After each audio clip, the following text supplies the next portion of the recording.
more often than not, there is a person reviewing it, but what a lot of people, you know, there's like so many pieces and parts. So it could be that the person who's scanning your resume, a lot of times, more junior people are put into that sort of qualification role. Like they're going to go through and they're going to scan through. So they're like an associate who's been hired more recently, and they're going to go through the resumes and sort through the noise and kind of find the ones that are the best fit and give those either to the primary recruiter or pass those to a hiring manager or something like that. So what's scary is a lot of times you have your least qualified person trying to read through something and diagnose whether on paper this person is the right fit. And so you've got a bunch of black and white text.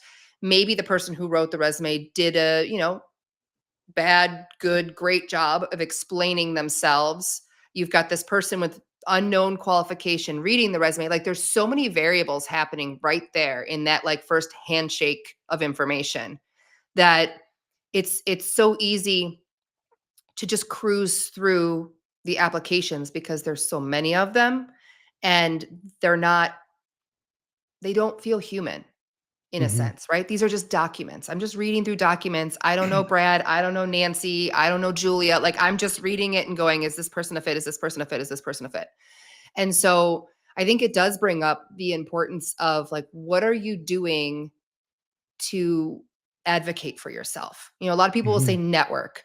I think it's more about advocacy, and networking can be one of the strategies, but um, there can be things like I keep talking about using video. Do you place a link to a video at the top of your resume where you can talk to them, if you will, for a second, and like have it be a pattern disrupt for somebody. Mhm. So they click the link, they watch it for 60 seconds, and they meet Brad as opposed to looking at black and white text and trying to figure out who Brad is.